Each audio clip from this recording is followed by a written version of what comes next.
रवात। रवात में एक मस्जिद का इमाम जो है वो मस्जिद की इमामत कराता रहा है और लोगों के निकाह भी पढ़वाए, बच्चे बच्चियों के, और ज़ाहिर जनाजे भी पढ़ाए हैं।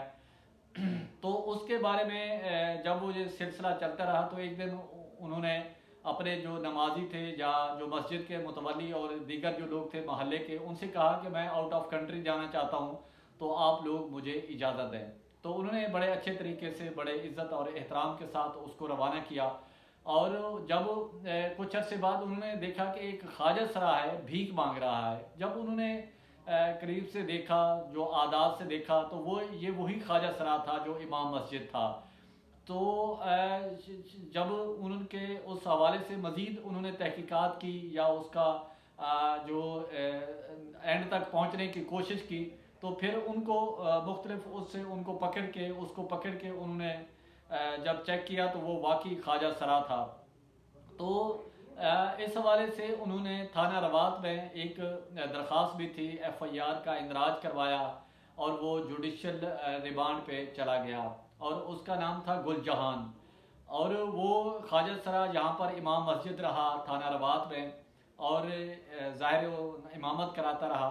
हमारी जो मुख्तलिफ मुफ्तियान से बातचीत हुई, उनके मुताबिक ख्वाजा सरा जो है वो इमाम मस्जिद नहीं हो सकता, बल्कि सिर्फ यही नहीं बल्कि नमाज की इमामत भी नहीं करा सकता, क्योंकि जो मुफ्ती साहिबान हैं उनका ये बताना है कि जो इमाम मस्जिद होता है, क्योंकि जो ख्वाजा सरा है ना मुकम्मल तौर पर ख़वातीन के उसमें आते हैं, ना मुकम्मल तौर पर मर्दों के उसमें आते हैं, ये इन बिटवीन दरमियानी मखलूक है।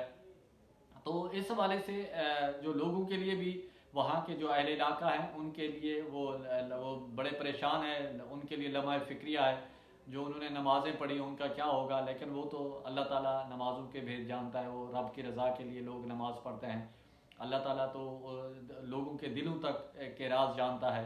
ज़ाहिर है उनकी सिद्क़ के नीयत से उन्होंने नमाज़ें पढ़ी, अल्लाह ताला सब कुछ कबूल करने वाला है। जो वो इमाम मस्जिद, उसकी तस्वीर हम आपको स्क्रीन पे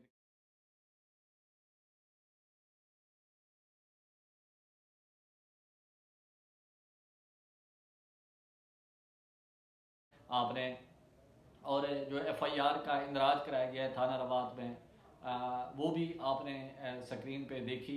और अब क्योंकि वो ख्वाजा सरा, वो इमाम मस्जिद, वो गिरफ़्तार हो गया है, वो अडियाला जेल में उसको भेज दिया गया है। इस तमाम आप भी ज़ाहिर है हर जो मुसलमान है उसकी कोशिश होती है मस्जिद में नमाज जाके पढ़े, और आप भी अपने गिर्द नज़र रखें कि अगर इस तरह की कोई सूरत हाल है तो उसका फ़ौरी तौर पर जो मुफ्ती साहिबान हैं या उलमाए कराम हैं उनसे फ़ौरी तौर पर इस मसले पे उनको आगाह करें और उनसे इस मसले का हल भी पूछना चाहिए। इसी के साथ प्रचार की टीम